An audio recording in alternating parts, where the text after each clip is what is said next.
खुश आमदीद। एक रोज अहमद घर आए तो बताया कि आज रात का खाना पड़ोसी हमारे घर खाएंगे। कौन से पड़ोसी? मैंने हैरान होकर पूछा। आप मुझको बताए बगैर दावत भी दे आए। दावत देनी थी तो 2 दिन पहले बताते, कुछ बंदोबस्त भी तो करना होता है। मैंने एक सांस में इतना कुछ के डाला। कहने लगी, घबराने की बात नहीं, हमारा पड़ोसी मशहूद मेरे बचपन का दोस्त है, इसको ये कोठी मैंने ही दिलवाई है। बस सादा सा खाना बना दो। तुम बच्चों में मसरूफ थी तो मैंने बताया नहीं, खुद ही दावत दे आया। 1-2 दिन तो खाना यूं भी पड़ोसियों को देना चाहिए। अभी उनका किचन ठीक नहीं हुआ, कल ही तो शिफ्ट हुए हैं। उन्होंने भी एक सांस में मेरी सारी बातों का जवाब दे दिया और इसी वक्त जाकर दावत का सामान भी खरीद कर ले आए। मशहूद साहब की उम्र 40 के लगभग थी, जबकि बीवी उनसे आधी उम्र की यानी 20 साल की थी। नाम आयमा था। मशहूद भाई तहम्मुल मिजाज थे, वही ज्यादातर बातें करते रहे, जबकि गुफ्तगू के दौरान आयमा खामोश रही। वो खामोश जरूर थी लेकिन अफसरदा नजर आ रही थी। इनके जाने के बाद मैंने अहमद से पूछा कि उम्रों का इतना फर्क क्यों? वो बोले, मशहूद ने शादी अब की है। क्या ये उनकी दूसरी शादी है? नहीं, पहली है। इसकी वजह यह है कि उनके वालिदैन इसके बचपन में हादसे में जाबहक हो गए थे। इस वक्त मशहूद सिर्फ 9 बरस का था। तभी इसके नाना घर ले आए कि उनके सिवा कोई करीबी रिश्तेदार सहारा न दे सकता था। नाना की मोहब्बत पाकर मशहूद तो संभल गया, लेकिन इसकी मम्मानियों को इसका घर में रहना बोझ लगता था। इन औरतों को इसका रहना ठीक नहीं लगता था कि कहीं ससुर साहिब अपनी जायदाद में नवासे को हिस्सादार न बना ले। नाना इसको पढ़ाई के साथ हुनर भी देना चाहते थे कि वो उनके बाद किसी का मोहताज ना रहे। लिहाजा शाम को अपने एक दोस्त की वर्कशॉप पर बिठा दिया ताकि मशहूद अच्छा मैकेनिक भी बन जाए। वो इसको एक मजबूत इंसान के तौर पर देखना चाहते थे। मशहूद ने तालीम भी हासिल की और साथ में वो एक काबिल मैकेनिक भी बन गया। इसने गाड़ियों का काम अच्छे तरीके से सीख लिया था। जल्द ही इसको एक अच्छी मुलाजमत भी मिल गई। एक दिन झगड़ा हो गया क्योंकि ममनिया नहीं चाहती थी कि वो अब घर में रहे। वो कमाई करने लग चुका था। घर में रोज का झगड़ा खत्म करने की खातिर उसके नाना ने दिल पर पत्थर रखकर नवासे को रुखसत कर दिया। इस रोज पहली बार मशहूद को एहसास हुआ कि वो दुनिया में तन्हा है, ताहम उसे किसी किस्म का खौफ न था। वो इस काबिल हो गया था कि दुनिया का मुकाबला कर सके। वो किराए का कमरा लेकर रहने लगा। इसकी आदत थी हर काम तवज्जो और दिलजमी से करता था। लिहाजा दफ्तर में उसकी ये आदत तरक्की की वजह बनी। इसकी जल्द तरक्की बदखाहों को एक आंख न भाई। दफ्तरी रकीबों ने साजिश करके उसे दफ्तर से निकलवा दिया। इसके पास कुछ रकम थी और हुनर भी था। बस किराए पर छोटी सी दुकान ले ली और औजार खरीद कर गाड़ियों का काम शुरू कर दिया। दिनों में उसकी दुकान मशहूर हो गई और बहुत सा काम मिलने लगा। इसी हिसाब से आमदनी भी रोज बढ़ने लगी। जिंदगी की बका की जंग लड़ते हुए इसको एहसास भी न हुआ कि गुजरते दिनों की धूप बालों में चांदी बनकर उतर आई है। जब एहसास हुआ वक्त गुजर चुका था, इसने एक बड़ा गैराज ले लिया। अपना कारोबार भी ठीक कर लिया। अब इसके बहुत से शागिर्द थे और ये अपने दफ्तर में बैठकर हुक्म देता और उसके मुलाजिम काम करते थे। जब फिक्र माश से आसूदा हो गया तो घर बसाने का ख्याल आया, लेकिन ऐसा कोई नहीं था जो उसके मिजाज और उम्र के मुताबिक लड़की तलाश करता। इतनी दौलत कमा लेने के बावजूद अभी तक वो एक कमरे के किराए के मकान में ही रह रहा था। दिन यूं ही गुजरते रहे और हम दोस्त इसको मजबूर करते रहे कि वो शादी कर ले। वो खामोश हो जाता। एक दिन जब मैं इससे मिलने गया, वो कुछ खामोश सा था। वजह पूछी तो कहने लगा, कल मैं गैराज से वापस आ रहा था, रास्ते में एक लड़की नजर आई। वो बहुत परेशानी के आलम में जा रही थी। इसे कोई होश न था। इसे देखा तो बस देखता रह गया। वो मेरी नजर के मेयार पर पूरी उतरी है। अब सोच रहा हूं कि कैसे इसका पता मालूम करूं और उसके हालात से वाकिफियत हासिल करूं।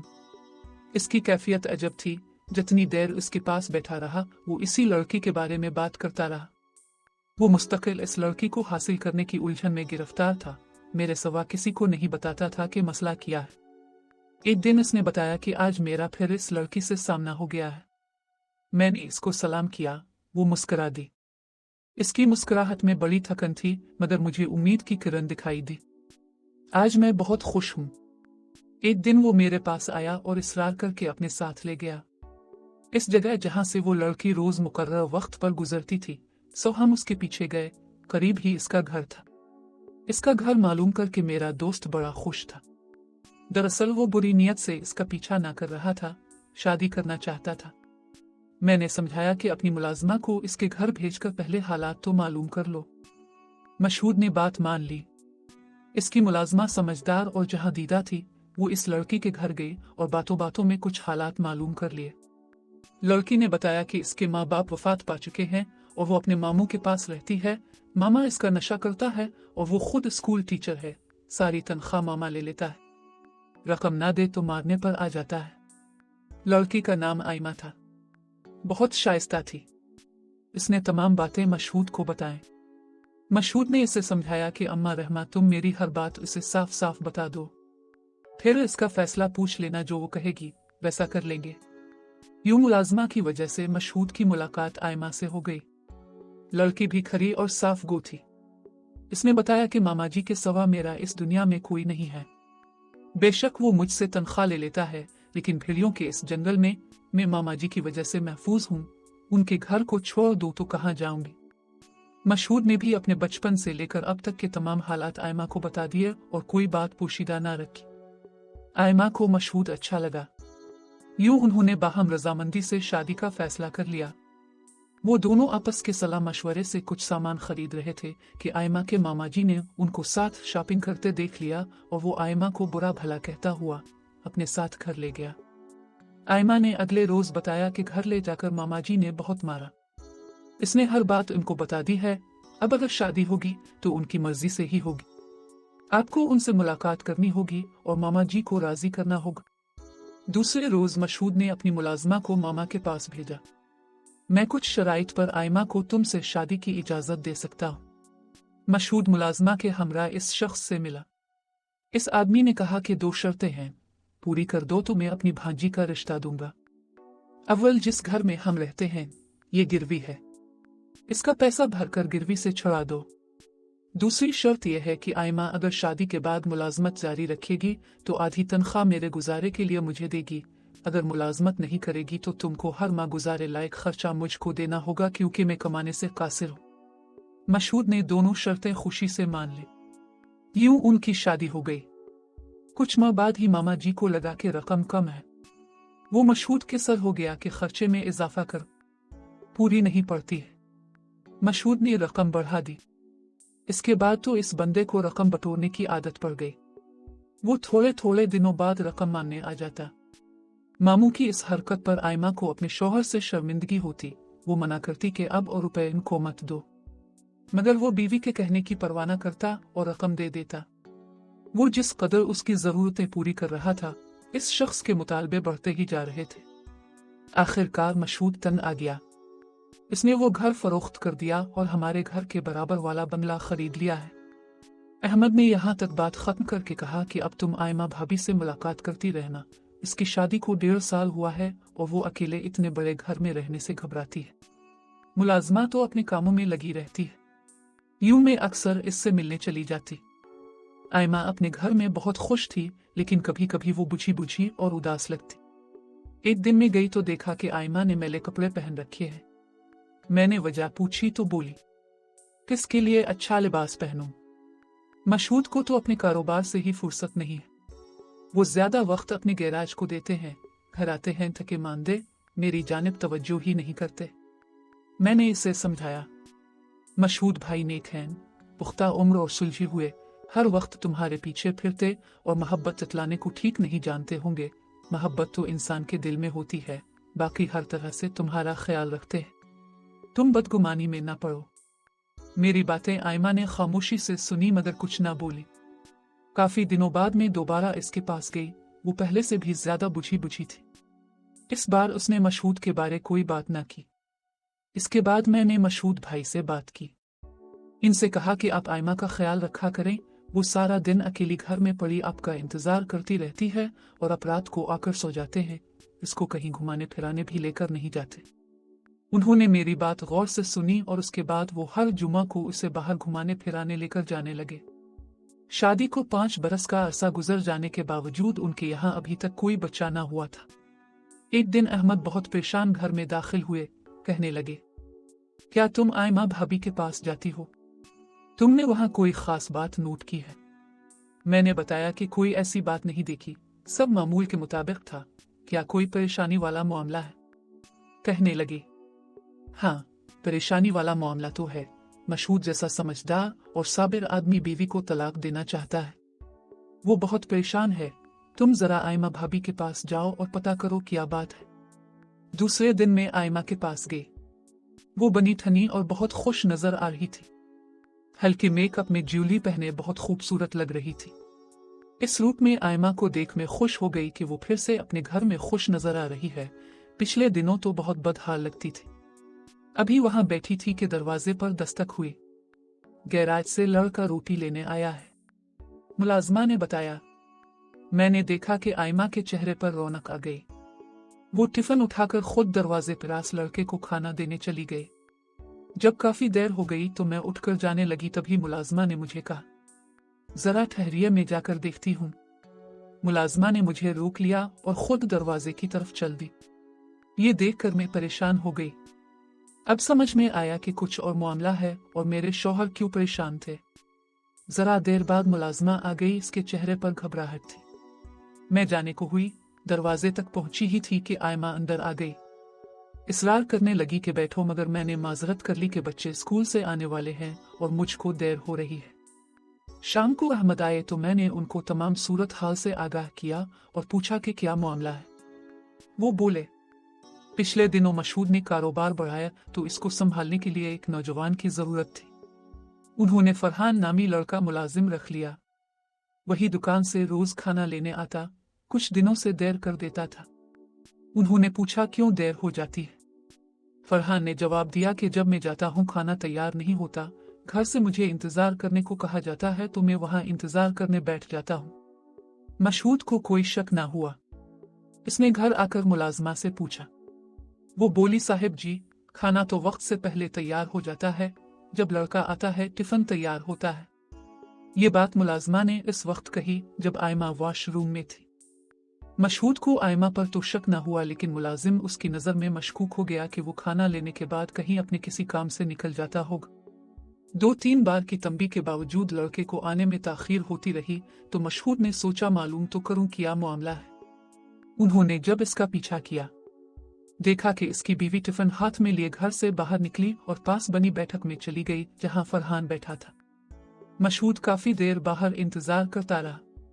आधे पौने घंटे के बाद इसकी बीवी बैठक से घर में गई और लड़का बाहर निकलकर गैराज की तरफ रवाना हो गया। मशहूद ने अब भी आयमा पर शक न किया। वो समझा कि तमाम औरतों की तरह मेरी बीवी भी मेरी जासूसी में लगी है, तभी इससे मालूमात कुरेदने को यह तरीका इख्तियार कर लिया है। इसने बीवी को तो कुछ न कहा, मगर मुलाजिम को हिदायत की कि अगर मेरी बेगम तुमसे मेरी बाहर की सरगर्मियों के बारे अहवाल लेने की कोशिश करे तो इससे बात करने की बजाय मुझको आगाह कर देना, और इससे अब मुझसे डरने की जरूरत नहीं है। मुलाजिम समझ गया कि अब इसका बैठक में रुकना खतरे से खाली नहीं, लिहाजा इसने आयमा को आगाह किया और दोनों ने मुलाकात का एक और रास्ता ढूंढ लिया। घर से करीब एक रेस्टोरेंट था। आयमा मुकर्रर वक्त पर वहां चली जाती और टिफिन देने के बहाने दोनों थोड़ी देर बैठकर चाय पीने की आड़ में मुलाकात कर लेते, जबकि इसने मुलाजमा को सख्ती से मना कर दिया कि साहिब को इसके बाहर जाने का नहीं बताएगी। अब आयमा बहुत बदल गई थी। इसका बनाव सिंगार उसकी नई सोच की चुगली खा रहा था। एक दिन मशहूद कोई पुर्जा लेने बाजार गया। वापसी में उसने सोचा घर का चक्कर लगा लूं और खाना भी घर आकर खा लूं। वो गाड़ी में था। जो ही उसकी गाड़ी रेस्टोरेंट के सामने से गुजरी, इसने फरहान को वहां से निकलते देखा। इसके हाथ में खाने का टिफिन था। उसने सोचा ये बदबख्त शायद यहाँ बैठकर पहले खुद मेरे खाने पर हाथ साफ करता है और बाद में बचा हुआ खाना गैराज ले आता है, तभी इसको देर हो जाती है। मशहूद रेस्टोरेंट में गया। फरहान से पहले ही आयमा जा चुकी थी। इसने वेटर से पूछा, अभी जो नौजवान टिफिन हाथ में लिए बाहर निकला है, क्या वो यहाँ बैठकर टिफिन से खाना खाता है? इसने कहा, नहीं साहब, ये लोग रेस्टोरेंट से ही कुछ न कुछ लेकर खाते हैं और काफी पीते हैं। कितने लोग होते हैं? 2-3। इनके साथ एक औरत भी होती है। वो 5 मिनट पहले आ जाती है और उनके यहाँ से निकलने से 3 मिनट पहले निकल जाती है। मशहूद के दिमाग में खतरे की घंटी बजी। अब इसको टोह लगी कि देखो इस बात की तह में किया है। अगले दिन वो मुकर्रर वक्त से 10 मिनट बाद रेस्टोरेंट में दाखिल हुआ। आयमा और फरहान टेबल के आमने सामने बैठे हुए थे और हंस हंस कर बातें कर रहे थे। आयमा ने जो मशहूद को देखा, घबरा गई। मेरे दोस्त ने रेस्टोरेंट में अपना तमाशा बनाना मुनासिब ना समझा। बीवी को कहा, घर चलो। वो कमाल ज़ब्त से इसको खामोशी के साथ गाड़ी में बिठाकर घर ले आया और आते ही आयमा ने शोर मचा दिया। मुझको तलाक दे दो, मैं अब तुम्हारे साथ मजीद नहीं रह सकती। इससे पहले कि वो बीवी से कुछ पूछता, आयमा ही इस पर बरस पड़ी।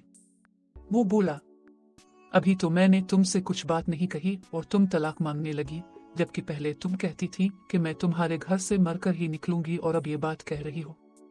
हाँ, तब हालात और थे, लेकिन अब मेरा तुम्हारा गुजारा मुश्किल है। मैं कैद तन्हाई से तंग आ गई हूँ। तुम्हारे साथ रहने का मतलब है सिसक सिसक कर मर जाना। इससे तो अच्छी शादी से पहले थी। स्कूल जाकर 2 सहेलियों से बात तो कर लेती थी। घर में तो अब मुझे लगता है कि मेरी शादी तुमसे नहीं बल्कि अम्मा रहमा से हुई थी कि सारा दिन मुलाजमा ही का मुंह देखती रहती हूँ। मशहूद ने इसको डांट कर चुप करा दिया। इस वक्त तो वो चुप हो गई, लेकिन दिल से अलहदगी का ख्याल नहीं निकाला। तभी रोज रोज का झगड़ा रहने लगा। जिंदगी का मजबूत बंधन एतिमाद के आईने में अक्स सब्त करने का नाम है। ये अक्स बिगड़ जाए तो एतबार का आईना भी चिकनाचूर हो जाता है। तभी प्यार का बंधन भी टूट जाता है। अब मशहूद का यह हाल कि वो रोज कर्ब की आग में सुलगता। इसके रात दिन कांटों पर बिसर हो रहे हैं, मगर तलाक का फैसला नहीं कर पा रहा, जबकि आयमा तलाक लेने पर मिस्र है। मशहूद जानता था जब वो गैराज में होता है, इसकी बीवी फरहान से मुलाकात करती है, तभी वो कर्ब का शिकार है। अहमद ने कहा, मैंने मशहूद को बहुत समझाया कि वो तुमसे उम्र में कम है और ये इसका जज्बाती फैसला है। कुछ दिन ठहर जाओ, वो तुमसे तलाक लेकर पछताएगी। वो मेरी वजह से रुका हुआ है। अब तुम बताओ, तुम क्या कहती हो? मैंने हालात का अंदाजा कर लिया और कहा, अहमद आप इनको ना रोकिए, क्योंकि आयमा अब उनके घर में ना ठहरेगी। फरहान ने इसका दिमाग खराब कर दिया है। वो अब मशहूद भाई से वफा ना करेगी। बेहतर है कि मशहूद भाई इसको तलाक दे दे, वरना वो खुदा ना खास्ता उनको नुकसान ना पहुंचा दे। चंद दिन में मेरा खदशा दुरुस्त साबित हुआ। आयमा और मशहूद का अकाउंट मुश्तरका था। इसने फरहान के साथ मिलकर नकदी और जेवरात और घर के कागजात और कीमती चीजें गायब कर दी। अब पानी सर से ऊंचा हो गया था। आखिरकार मशहूद भाई ने इसको तलाक दे दी कि जिंदगी उनके लिए अजाब हो गई थी। वो अब इस मकान और इस शहर में नहीं रह सकते थे। चुनांचे उन्होंने शहर छोड़ने का फैसला कर लिया। कोठी और गैराज फरोख्त कर दिया। इस बात को चंद माह गुजरे थे। सुबह उन्होंने जाना था। रात को दरवाजे पर दस्तक हुई। दरवाजा खोला तो आयमा खड़ी थी। इसकी हालत खराब थी। उसने मशहूद भाई को बताया कि फरहान ने सारा माल हथिया लिया और उसको बेआसरा करके भाग गया है। बोली, अब जैसे अच्छे शौहर को छोड़ने की सजा मुझे मिल गई है। मामा भी घर फरोख्त करके कहीं चला गया है। मैं कहाँ जाऊं? मशहूद ने इसको बिठाया और खुद होटल में सोने चले गए। ये कहकर कि अब तो हमारा इकट्ठे रहना मुश्किल है, तुम इस घर में रहो। मैंने अभी घर खरीदने वाले को कब्जा नहीं दिया है, दूसरे शहर चला जाऊंगा। आयमा रोकती रह गई, वो ना रुके। रात भर वो सोचते रहे। सुबह तक उन्होंने एक अच्छा फैसला कर लिया। वो घर वापस आए कि आयमा को मुआफ करके इससे दोबारा निकाह कर लेंगे, लेकिन अब बहुत देर हो चुकी थी। आयमा ने नाउम्मीद होकर अपनी जान ले ली थी और अब वो इस दुनिया को छोड़कर जा चुकी थी। काश वो ही सुबह तक इंतजार कर लेती तो मशहूद भाई इसको दोबारा अपना लेते, लेकिन तकदीर को यही मंजूर था कि बेवफा को इसके किए का अंजाम मिले। नाजरीन, आज के लिए बस यहीं तक। दुआओं में याद रखिए। अल्लाह हाफिज।